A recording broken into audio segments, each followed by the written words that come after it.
Assalamualaikum warahmatullahi wabarakatuh.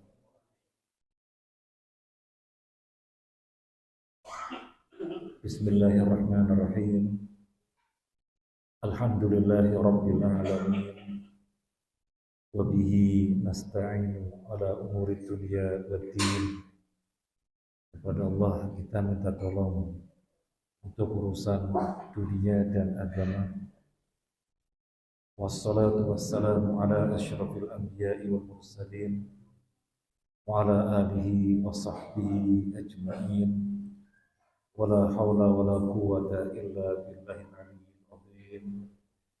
Tidak ada daya dan kekuatan kecuali dari Allah Al-Ali, zat yang maha tinggi, Al-Azim, zat yang maha agung. Allahumma inna na'udzubika min ilmin la yanfa' wa min qalbin la yashfa' wa min nafsin la tashba' wa min du'ain la yusma'. Amin ya rabbal alamin. Para jamaah rahimin rahimakumullah, kita melanjutkan kajian tafsir surat Hud. Terakhir kita sedang membacakan ayat 73. Kita akan membacakan dari 73, kemudian kita lanjutkan 74-nya. A'udzu billahi minasyaitonir rajim. Qalu ata'jabina min amrillah. Rahmatullahi wa barakatuhu alaikum ahlal bait. Innahu hamidun majid. Mereka para malaikat berkata, mengapa engkau merasa heran terhadap ketetapan Allah? Itu adalah rahmat dan berkah Allah dicurahkan kepada kamu, wahai ahlul bait. Sesungguhnya Allah Maha terpuji, Maha pengasih. Barakallahu fiik. Qalu, mereka mengatakan. Bapak Ibu bisa ngikutin biar terjemah lafziahnya insyaallah meningkat. Qalu, mereka mengatakan, ata'jabina, apakah ata'jabina, apakah kamu heran min amrillahi, dari urusan Allah, rahmatullahi, rahmat Allah, wa barakatuhu, dan keberkahannya, alaikum, atas kalian, ahlal baiti, wahai ahlul bait, wahai ahli keluarga ini. Innahu, sesungguhnya dia, hamidun, terpuji, majidun, agung. Istrinya Nabi Ibrahim, yaitu Sarah, ketika malaikat menghampiri Nabi Ibrahim dalam perjalanannya menuju kaum Nabi Lut. Karena malaikat ini, malaikat Jibril dan dua malaikat yang lainnya, ada yang mengatakan dua malaikat yang lainnya adalah Mikail dan Israfil. Intinya malaikat Jibril dan dua malaikat yang lainnya diutus oleh Allah ke kaumnya Nabi Lut, tetapi terlebih dahulu disuruh untuk menghampiri Nabi Ibrahim, mendatangi Nabi Ibrahim. Nah, ketika malaikat-malaikat ini memberitahukan akan kelahiran anak, yaitu Ishak, maka istrinya mengatakan, bagaimana mungkin punya anak?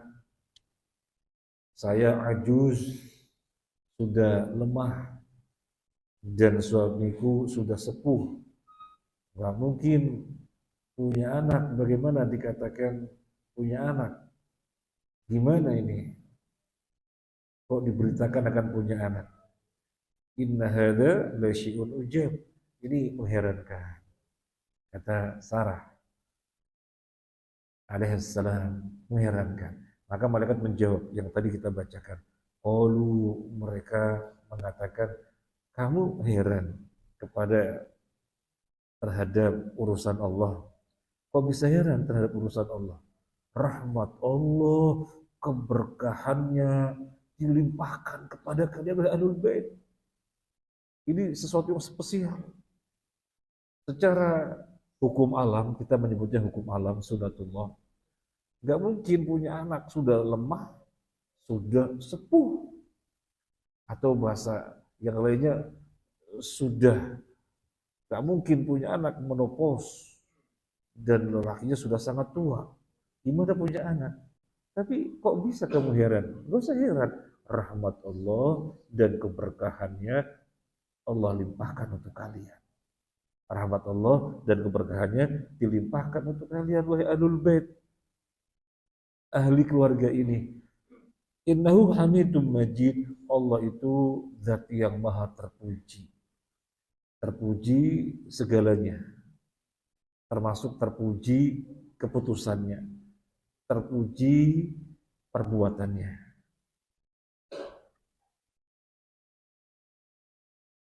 Gak ada yang salah, gak ada yang keliru.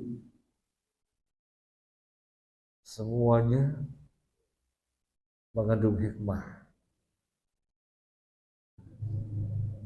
Majid, Maha Agung. Allah Maha Agung. Dia zat yang Maha Agung di dalam sifat-sifatnya sempurna. Maka nggak perlu heran dengan keberadaan sudah letih, sudah tua, sudah sepuh dan akan diberikan anak. Nggak ada yang diherankan. Pada pertemuan yang lalu kita sampaikan di antara adab berdoa adalah ilhah. Masih ingat? Di antara adab berdoa adalah ilhah. Ilhah itu yang lalu dikasih bahasa DPDP ya. Bahasa Jawanya DPDP. Ilhah itu merengek-rengek. Merengek-rengek.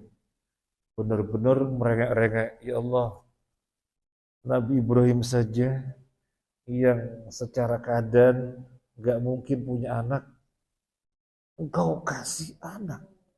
Karena tidak ada yang mustahil di sisimu. Dan yang aku minta ini ya Allah bukan perkara yang mustahil. Maka tentunya lebih mudah lagi bagimu. Innaka hamidum majid. Nah ini bisa kita jadikan untuk ilhah di dalam kita berdoa. Nah, kemudian sekarang kita lanjutkan ayat yang berikutnya 74. Falamma dhahaba an Ibrahim ar-ra'u wa ja'atuhu al-bushra yujadiluna fi qaumi Lut.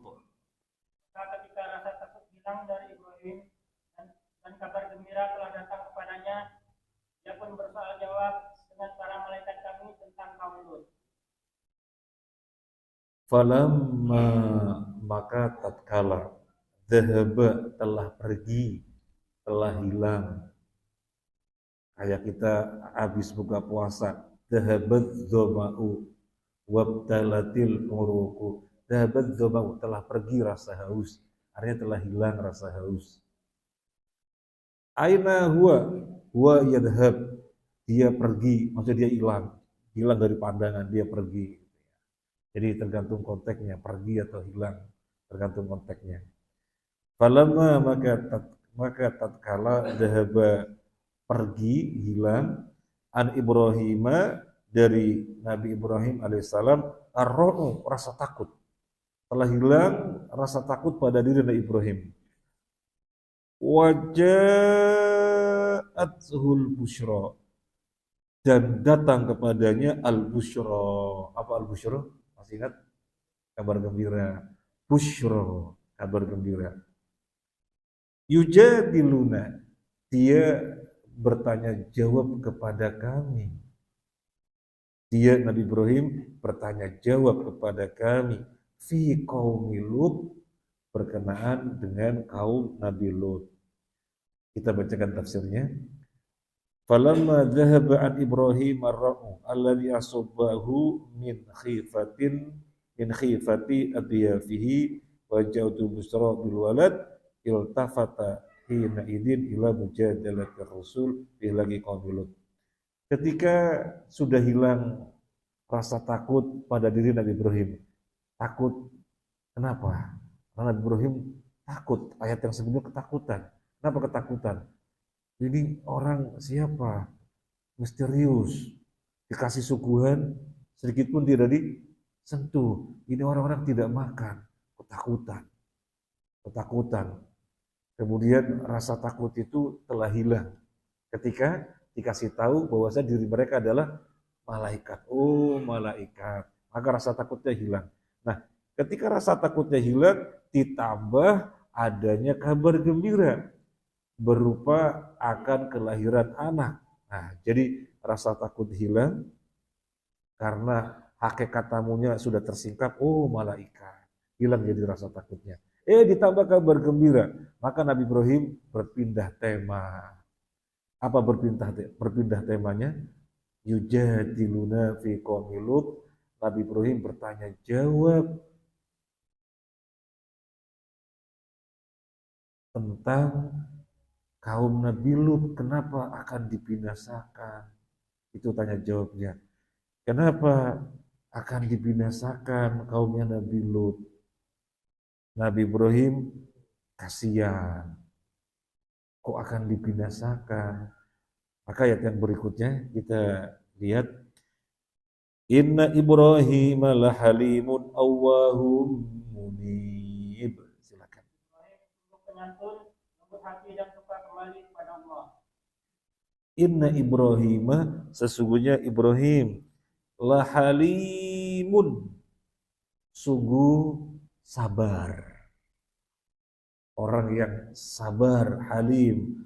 Awwahun, banyak berdoa. Awwahun, banyak berdoa.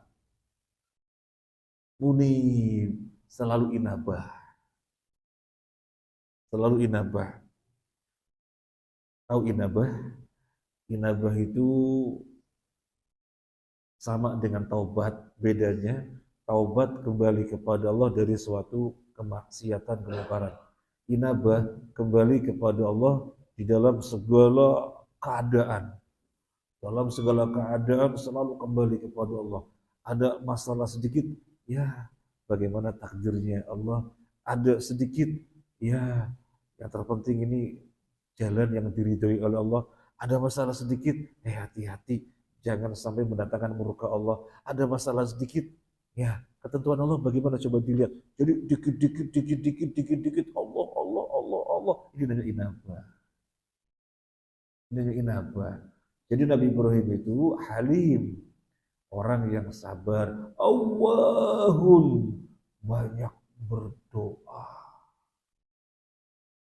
Munibun, orang yang inabah. Lahalimun aidu khuluqin hasanin wa sa'ati sadrin wa adami ghadabin. Halim, perangai yang baik, di mana dadanya selalu lapang, jembar, dan tidak emosian. Inda jahlil jahilin, di hadapan orang yang bodoh. Di hadapan orang yang bodoh, bisa mengkondisikan diri, tidak emosi dan yang lainnya. Itu karena sabar. Orang tidak sabar, gregetan. Tinggal aja karena nggak sabar.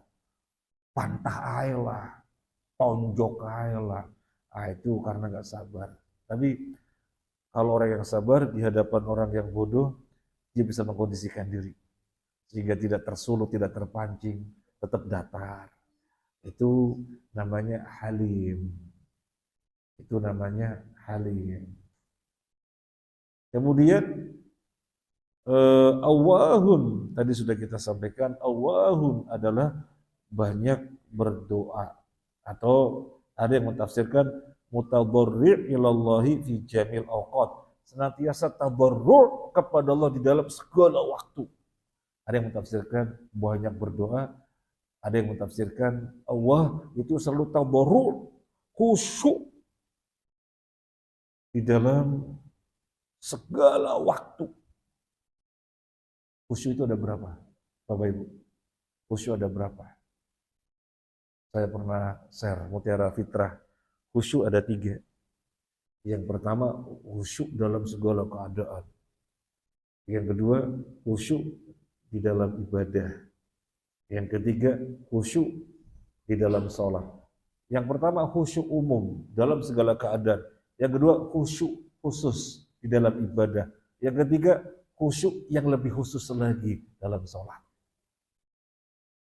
Kalau khusyuk dalam segala keadaan, kita beraktivitas apapun, hati terpaut dengan Allah, lisan berzikir, berjalan nggak blank, nggak kosongan, murojaah Al-Quran.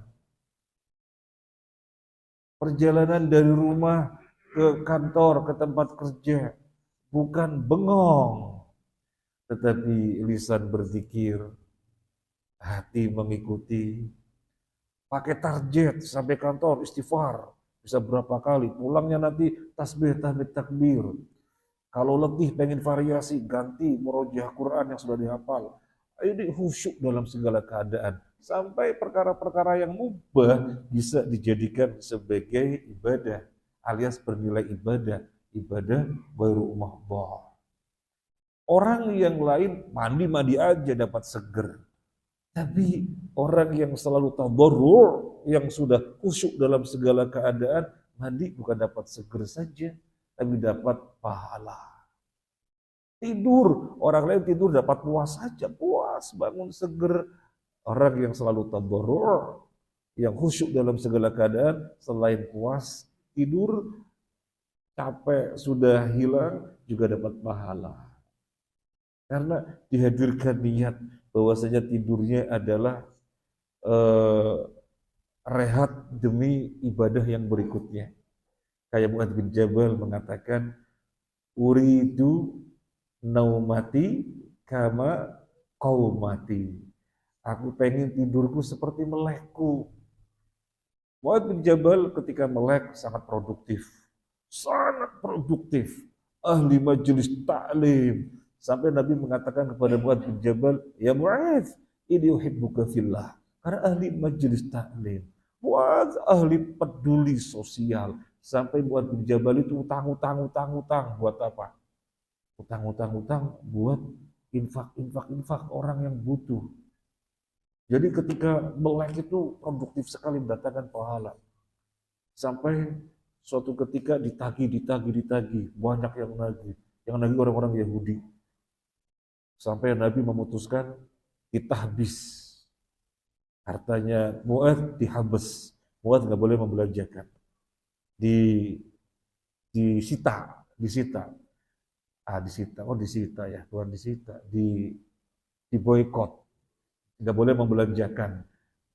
Biar dipastikan untuk bayar utang-utang. Sampai begitu. Itu ketika melek, produktif sekali. Dan Mu'adz ketika tidur, loh kok saya tidur, gak dapat apa-apa. Maka Mu'adz mengatakan, saya pengen tidurku seperti melekku. Tidur juga mendatangkan pahala.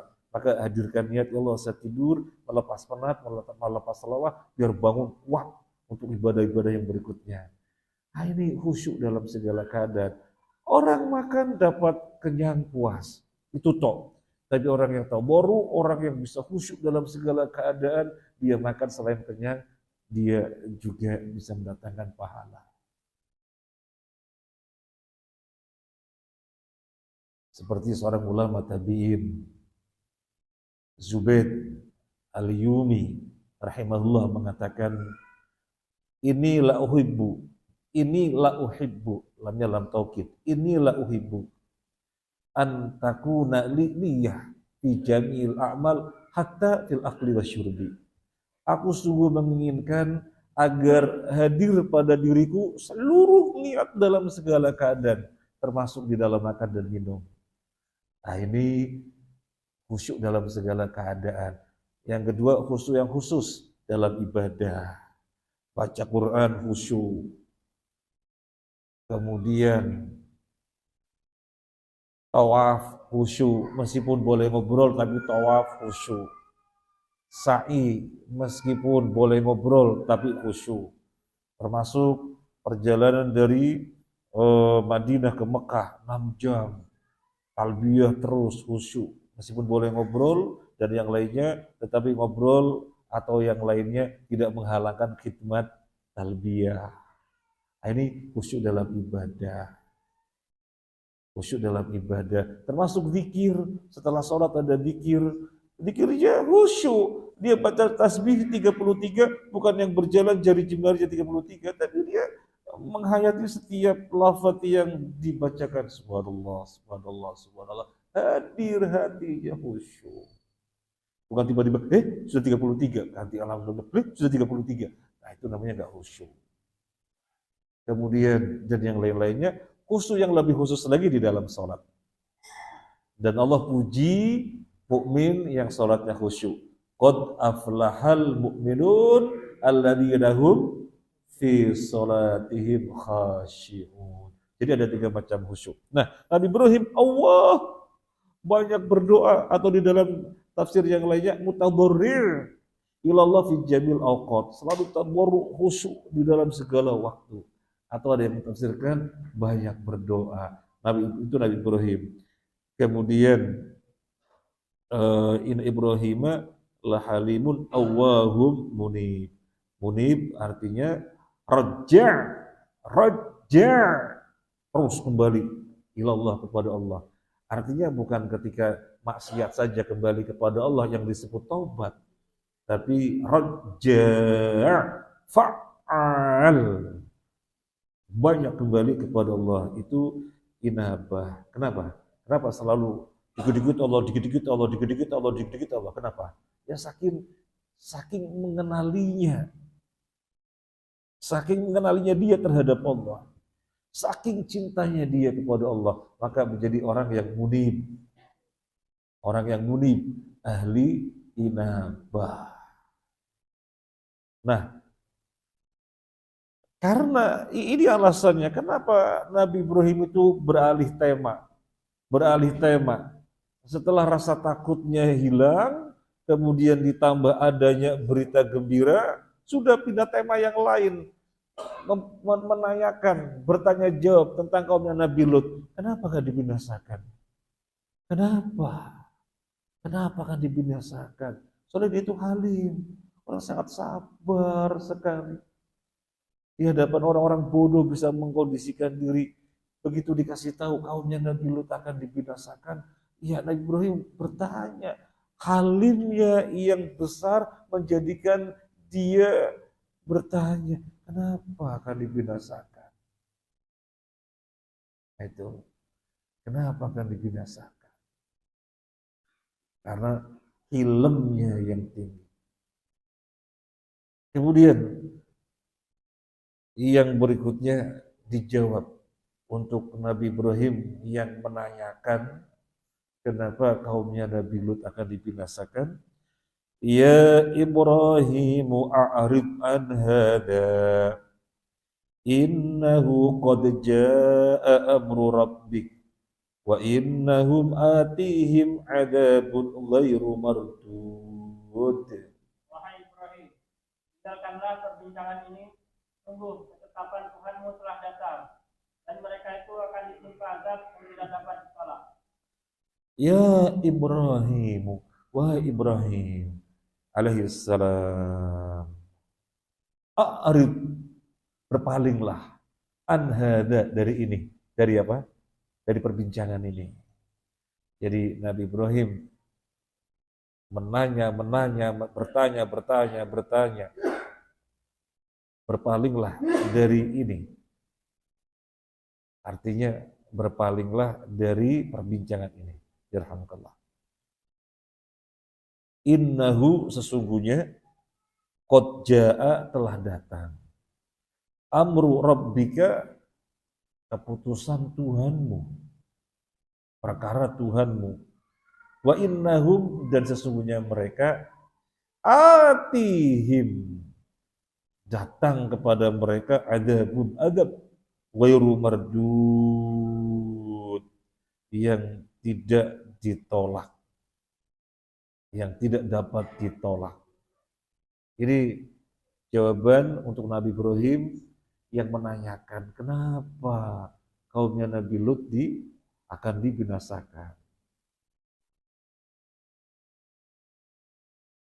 Faqila lahu ya Ibrahim a'rid an hada al-jidal innahu qad ja'a amru rabbik bihalakihim wa innahum atihim adzabun ghairu mardud fala faidata fi jidalika. Hai Ibrahim, sudah tinggalkan perbincangan ini. Jangan dilanjut. Sudah. Karena ketetapan dari Tuhanmu telah datang bahwa mereka sudah saatnya diadab. Jadi ini sudah merupakan ketetapan Allah bahwasanya mereka diadab dan saat ini sudah ketetapan Allah. Jadi nggak ada manfaatnya kamu menanyakan seperti itu. Sudah, tinggalkan perbincangan ini. Tinggalkan perbincangan ini.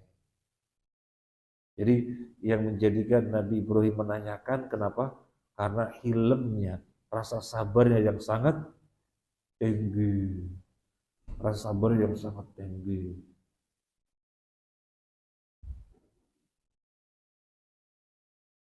Sama seperti janjinya Nabi Ibrahim untuk tetap mendoakan ayahnya selama tidak dilarang. Tapi kemudian ternyata dilarang karena ayahnya orang kafir. Tapi Nabi Ibrahim mengatakan, aku akan terus berdoa kepada Tuhan untukmu selama tidak dilarang. Tapi kemudian ternyata dilarang. Kenapa? Saking cintanya Nabi Ibrahim kepada ayahnya. Didakwahi nggak bisa. Ya sudah, aku akan terus berdoa kepada Allah selama tidak dilarang. Maka dilarang, nggak boleh memohon ampunan untuk ayahnya. Nah, demikian juga di sini, Nabi Ibrahim dikatakan udah tinggalan perbincangan ini, nggak ada faedahnya, karena sudah merupakan ketetapan Allah bahwa ini saatnya mereka kaumnya Nabi Lut dibinasakan.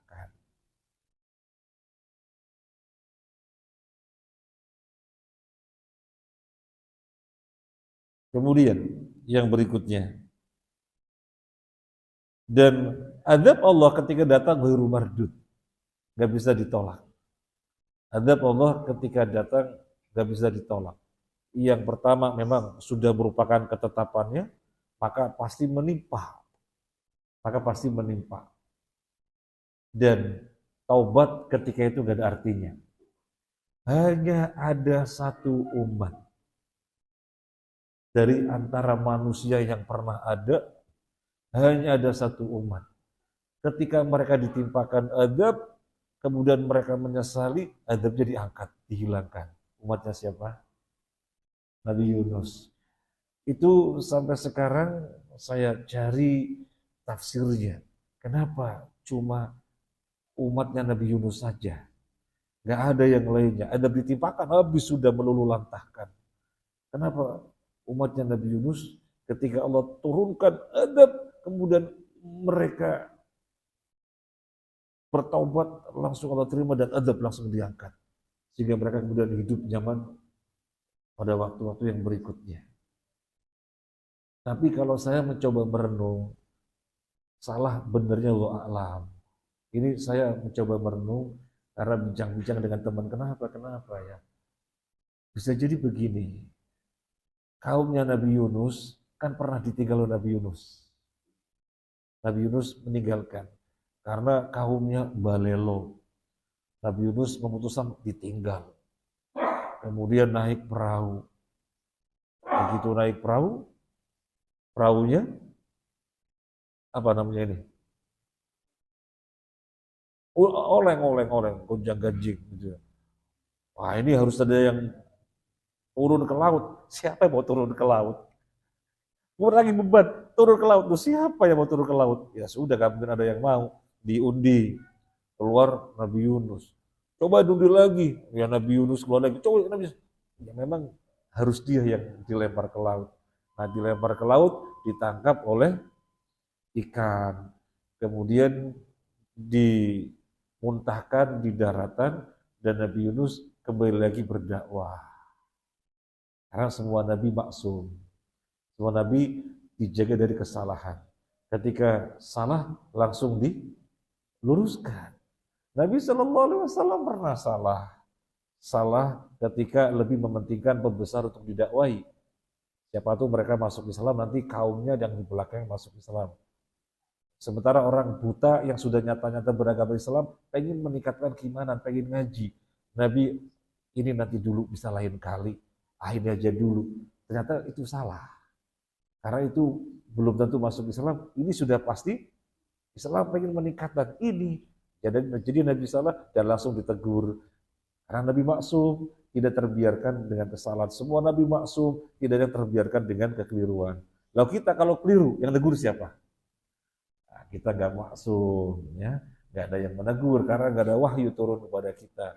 Sementara semua Nabi turun wahyu. Nah, ini renungan kita benar enggaknya Allah A'lam, karena kita juga mencoba membaca, kok nggak ada ya keterangan yang menjelaskan kenapa kaumnya Nabi Yunus saja yang ketika azab ditimpakan, kemudian Allah hilangkan azab itu sehingga mereka menjadi kehidupan normal. Padahal yang lainnya azab ditimpakan habis sudah luluh lantak binasa. Nah, jawabannya Allah alam, bisa jadi pernah ditinggal oleh Nabi Yunus. Nabi Yunus tidak sabar. Maka sebagai apresiasinya mereka diberi kemuliaan seperti itu. Allah a'lam. Ini jangan dicatat. Ini kan cuma merenung-merenung gitu ya, jangan dicatat. Para jamaah rahimakumullah. Jadi nggak bisa ditolak. Ketika adab ditimpakan, memang itu sudah saatnya, tidak bisa ditolak. Mau lari kemana? Dan nggak bisa ditunda. Nggak bisa ditunda. Memang sudah saatnya untuk dibidasakan. Dan apa kurangnya Nabi Lut mendakwahi, mengingatkan terus. Tapi kan mereka gak gubris. Ya sudah saatnya ditimpakan azab. Nah, sekarang kita melanjutkan ayat 77. A'udzu billahi minasyaitonir rajim. Walamma ja'at rusuluna lutan si'a bihim wa dhaqa bihim dhar'a wa qala hadha yawmun asib. Dan ketika para utusan kami, para malaikat itu datang kepada Lut, dia merasa curiga dan dadanya merasa sempit karena kedatangannya. Dia Lut berkata, ini hari yang sangat sulit. Walamma, dan ketika ja'at, datang, rusuluna, utusan-utusan kami, Luton, kepada Nabi Lut alaihissalam, si'a bihim. Si'a dari kata su, ini kan majhul. Si'a bihim, curiga, beban. Jadi nggak karuan, perasaannya nggak karu-karuan. Si'a bihim, perasaannya nggak karu-karuan terhadap mereka yang datang. Utusan-utusan ini. Siapa utusan-utusan ini? Malaikat. Setelah dari Nabi Ibrahim kan menuju Nabi Lut, melihat ada orang-orang yang ganteng-ganteng datang, si abihim, gak karu-karuan ini Nabi Lut. Waboko, dan merasa sempit bihim, dengan mereka. Merasa sempit, beban. Ini ada cowok-cowok ganteng datang. Waqala, dan dia mengatakan, hadza, ini yaumun, hari asib, susah. Ini hari yang susah bagiku ini. Kedatangan tamu yang begini susah bagiku. Jadi gundah, jadi berbuncah perasaannya ya, karena kedatangan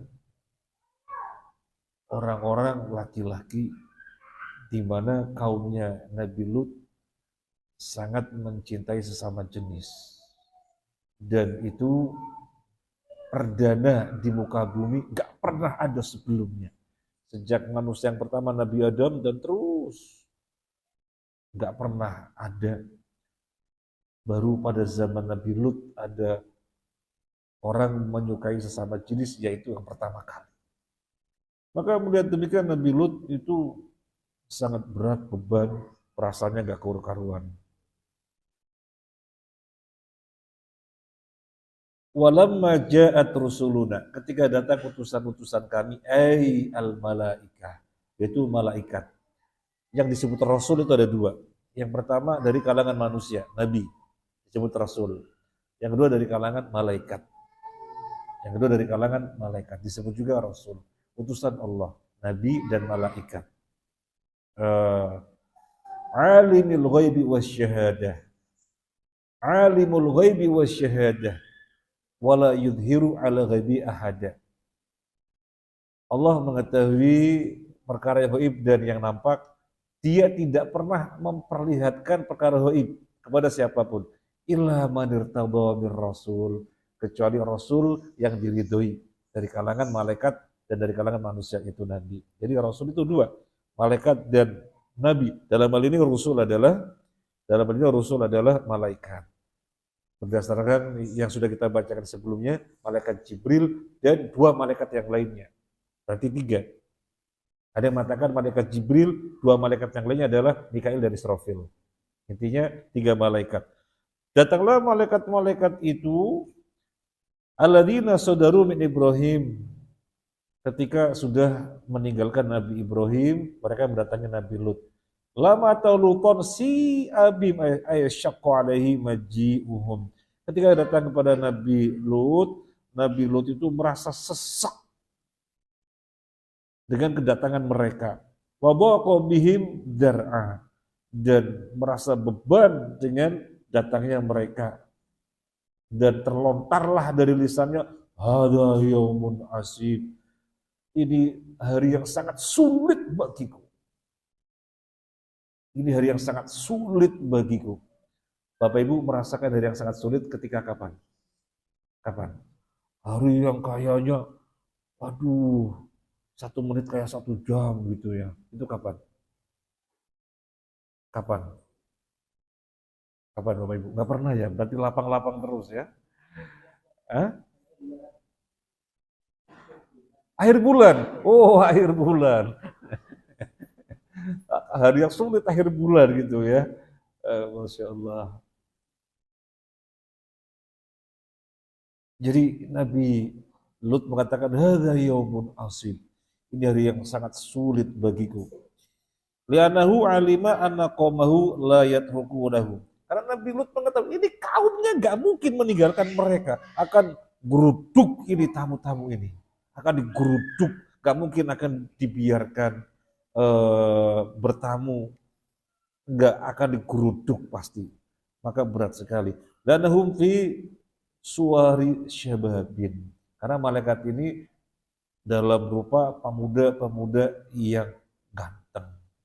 Bihoyatil kamal wal jamal, sangat sempurna dan sangat ganteng. Walihada waqama khatara bibalihi, maka terjadilah apa yang terbersit di dalam hatinya Nabi Lut. Sangat ketakutan luar biasa. Ini hari yang sangat sulit. Tidak ada hari yang sulit melebihi hari ini. Wong hari-harinya saja sudah sangat sulit. Kaumnya itu balelo, bedut, tahu bedut? Ya. Kaum itu bedut, ya. Kamu tahu bedut? Bedut. Oh, apa ya bedut ya? Bedut itu ya nggak beres lah. Kaumnya itu hari-harinya. Lah ini kedatangan 3 orang yang ganteng-ganteng sekali. Maka hada yaumun asib. Malaikat datang dalam rupa apa? Manusia. Di sini dalam rupa manusia. Ada seorang sahabat yang malaikat menyerupai dia. Sahabat siapa? Ada seorang sahabat yang malaikat datang kepada Nabi menyerupai dia. Sahabat siapa? Bukan. Siapa? Dihya. Jadi sahabat Dihya. Itu malaikat datang menyerupai wajahnya dia. Sahabat Dihya adalah salah satu dari antara sahabat Nabi yang Nabi utus untuk mengirimkan surat ke raja-raja yang Nabi kirim. Kalau nggak salah Raja Muqawqis di Mesir atau mana, yang jelas itu dia yang disuruh oleh Nabi. Nah, malaikat datang dalam rupa wajahnya dia, dalam rupa dia. Nah, ini sangat berat sekali sampai Nabi Lut mengatakan hada yaumun asir. Kemudian yang berikutnya ayat 78. Ayat 78. وَجَاءَهُ قَوْمُهُ يُهْرَعُونَ إِلَيْهِ وَمِنْ قَبْلُ كَانُوا يَعْمَلُونَ السَّيِّئَاتِ قَالَ يَا قَوْمِ هَؤُلَاءِ بَنَاتِي هُنَّ أَطْهَرُ لَكُمْ فَاتَّقُوا اللَّهَ وَلَا تُخْزُونِي فِي ضَيْفِي أَلَيْسَ مِنكُمْ رَجُلٌ رَشِيدٌ.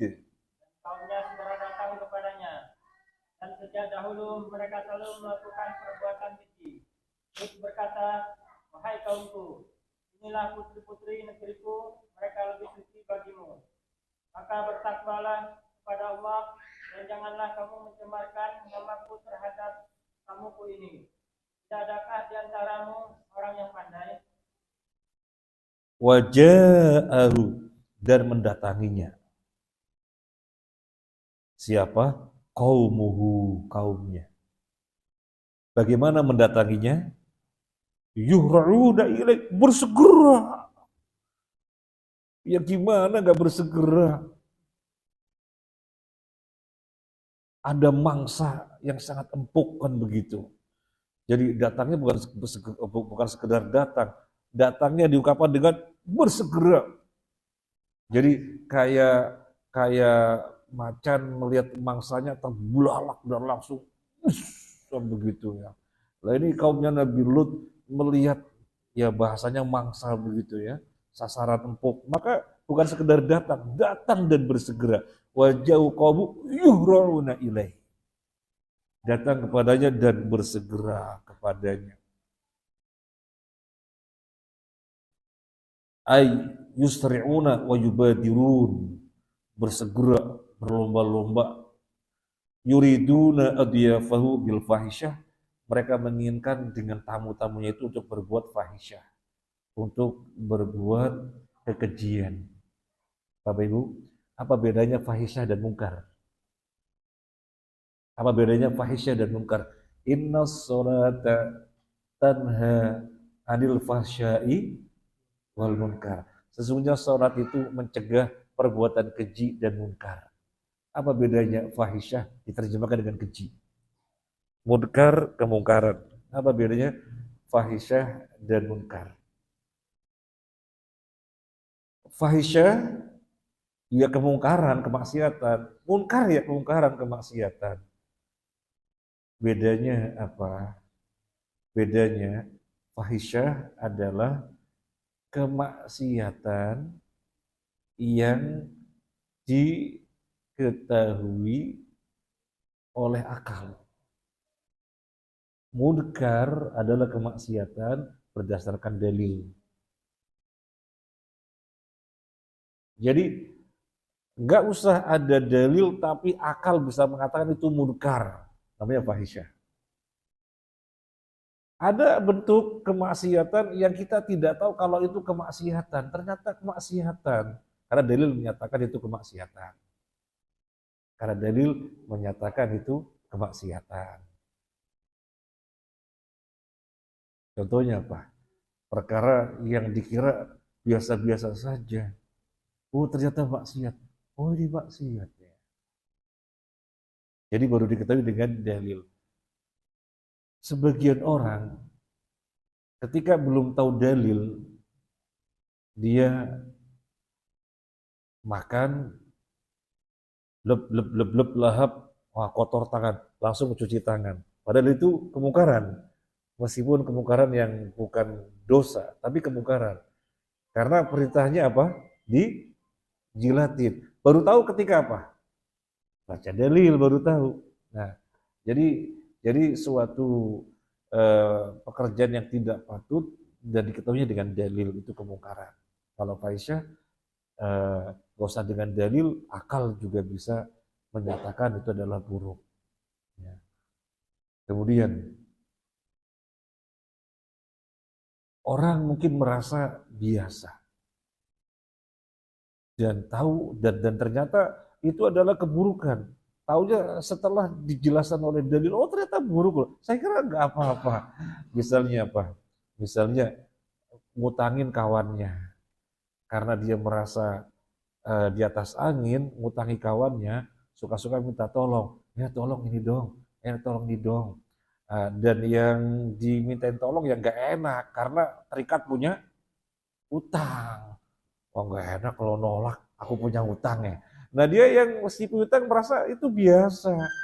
Padahal itu nggak boleh, itu dosa. Karena berarti ngutangin dan memanfaatkan keuntungan. Nah ini diketahui dengan dalil. Itu bedanya fahisyah dan munkar.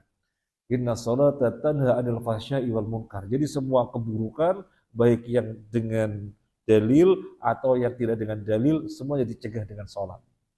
Jadi sholatnya menghasilkan. Karena bukan sekedar sholat gugur kewajiban, tapi sholat yang didirikan. Nah, fahisyah secara makna khusus juga adalah kekejian yang terkait dengan kemaluan. Itu fahisyah. Makanya di sini disebut mereka bersegera untuk berbuat dengan tamu-tamunya bil fahisyah, dengan kekejian yang terkait dengan kemaluan. Allati kanu ya'malunaha, di mana mereka terbiasa dengan yang demikian. Di dalam ayat yang lain disebutkan wa min qablu kanu ya'maluna sayyi'at. Bukan ayat yang lain, di sini kelanjutannya. Wa min qablu kanu ya'maluna sayyi'at. Dan sebelum ini memang mereka terbiasa berbuat keburukan tersebut, yaitu menyukai sesama jenis.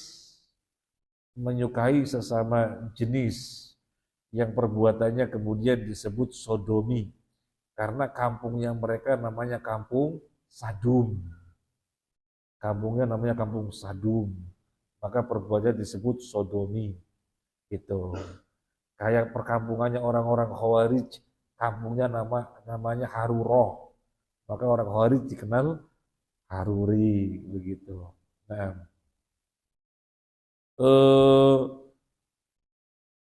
alati ma sabaqahum alaihi ahadun minal alamin.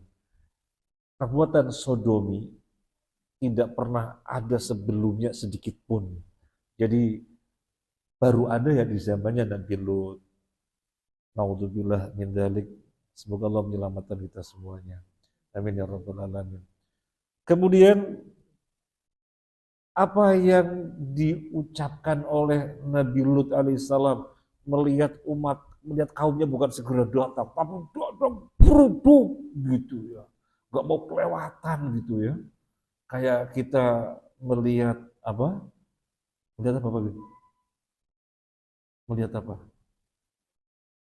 Ya, berarti sesuatu yang disukai, kerudung mau kelihatan. Mangga jatuh waktu kecil, mangga jatuh gitu ya, geruduk, rebutan begitu. Nah, jadi apa kata Nabi Lut melihat pemandangan yang demikian? Nabi Lut mengatakan, qala ya qaumi haula'i banati hunna abharu lakum.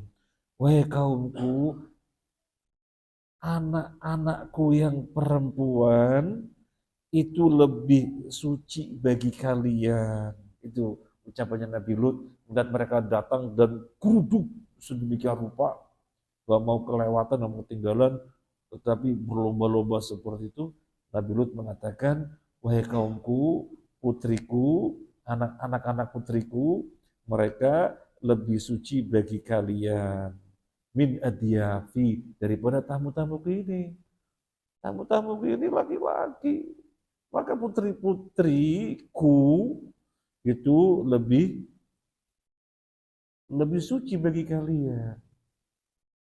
Datangilah putri-putri, wanita-wanita di negeri ini lebih suci bagi kalian. Dan secara fitrah juga demikian. Manusia diciptakan berpasang-pasangan. Nah, ini menyelisih fitrah. Maka Nabi Lut mengatakan itu lebih suci bagi kalian. Jadi yang dimaksud dengan banati putri-putri itu apa? Apa? wanita-wanita di negeri ini yang mestinya kalian datangi. Ya, ini yang mestinya kalian datangi. Bukan laki-laki seperti tamuku ini. Ada yang mengatakan yang dimaksud banati, putri-putriku, itu anak-anaknya sendiri. Apakah berarti Nabi Lut mengatakan, jangan tamu-tamu ini, sama anak-anakku saja yang perempuan. Gimana dengan penafsiran banati, putri-putriku adalah anak-anakku yang perempuan? Tafsirnya bagaimana? Wahada kama urido li Sulaiman alaihissalam alal mar'ataini ayah syuqqal walad al-muhtasim fihi listihraji al-haq wali ilmihi anna banatahu mumtani munalahunna wal haqqa lahum fihinna. Yang mentafsirkan ini loh putri-putriku, anak-anakku lebih suci bagi kalian daripada tamu-tamu ini. Sana-sana putri-putriku. Yang mentafsirkan putri-putriku adalah anak kandungnya Nabi Lut. Ini sama saja seperti ucapannya Nabi Sulaiman. Nabi Sulaiman ketika didatangkan dua wanita yang berseteru, rebutan anak. Yang wanita pertama mengatakan, ini anakku, anaknya dia dimakan serigala. Nah, wanita yang kedua mengatakan, oh enggak, ini anakku, yang dimakan serigala justru anaknya dia. Justru anaknya dia. Rebutan. Dan Nabi Sulaiman, gimana ini ya? Wanita A apa wanita B? Wanita A apa wanita B? Maka Nabi Sulaiman mengatakan begini, wis tak belah jadi dua separuhan, begitu ya. Wis tak belah jadi dua separuhan. Ini maksudnya adalah untuk mengetahui mana ibu yang sesungguhnya. Untuk mengetahui mana ibu yang sesungguhnya. Tidak mungkin Nabi Sulaiman akan membelah. Tidak mungkin. Tapi untuk mengetahui mana ibu yang sebenarnya. Ternyata kan ada satu ibu yang mengatakan, ya sudah apa-apa biar Adi dibelah dulu. Oh berarti ini palsu. Ya. Jadi yang palsu bukan ijazah saja. Ada ibu palsu. Nah, ini contoh ibu palsu. Ya. Berarti ini ibu palsu. Iya. Nah, Nabi Lut juga demikian. Nabi Lut juga demikian. Gak mungkin mereka itu akan tertarik dengan wanita. Jadi ketika Nabi Lut mengatakan, qala ya qaumi haula'i banati hunna athharu lakum. Mufassir yang mengatakan banati adalah yang dimaksud anak-anaknya sendiri, asli anaknya sendiri. Itu bukan berarti Nabi Lut mempersilakan perzinahan dengan anaknya. Karena Nabi Lut tahu nggak mungkin mereka menginginkan wanita. Jadi untuk iqamatul hujjah, bahwasanya benar-benar mereka tidak menginginkan wanita. Sehingga ditawarkan anak-anaknya saja nggak mau. Karena benar-benar mereka itu nggak mau menginginkan wanita. Jadi bukan Nabi Lut mempersilakan untuk berzina dengan anaknya. Jadi mau melihat tafsir yang mana, ya bisa diambil. Nggak ada masalah. Kalau tadi terjemahnya apa? Putri-putri negeri ya. Ya. Terjemahnya putri-putri negeri, artinya wanita-wanita dari negeri ini itu yang mestinya kalian datangi, menikah dengan mereka. Ada yang mentafsirkan putri-putri adalah anaknya sendiri memang, anak kandungnya. Bukan berarti Nabi Lut mempersilahkan mereka untuk zina dengan putrinya, bukan. Perumpamannya seperti ucapannya Nabi Sulaiman. Demikian. Tadi saya sebutan ada ibu palsu ya. Ada kepalsuan yang lain. Palsuan apa? Ijazah sudah tahu semuanya. Ada kepalsuan yang lain apa? Hah? Ada kepalsuan yang lain apa? Baju palsu. Jadi Nabi SAW bersabda, ya Nabi SAW bersabda, saya redaksinya lupa. Tadi SAW menyebutkan terlaknatnya wanita yang mengenakan baju palsu. Ada dalam hadis Bukhari Muslim. Bagaimana mengenakan baju palsu? Ini persaingan antara wanita dengan madunya. Tahu madu? Apa enggak? Ini persaingan antara wanita dengan madunya. Maka ini wanita sebenarnya pinjem baju ke kawannya atau ke yang lainnya. Dia kenakan baju bagus itu, dia bilang ke madunya, Mas beliin aku baju bagus. Gitu ya. Padahal bukan bajunya, tapi baju pinjam. Maksudnya membuat jengkel madunya biar bertengkar gitu. Ini disebut dalam Bukhari Muslim. Jadi ada baju palsu. Nah sekarang Nabi Sulaiman menghadapi ibu palsu. Nah, ya. Nah, jangan suka yang palsu-palsu, yang asli saja. Ya. Hah? Sampai sini dulu, insya Allah kita lanjutkan yang akan datang. Jazakumullah khairan. Semoga bermanfaat. Mohon maaf atas hal-hal yang kurang berkenan. Subhanakallahumma wa bihamdika asyhadu an la ilaha illa anta astaghfiruka wa atubu ilaik. Assalamualaikum warahmatullahi wabarakatuh.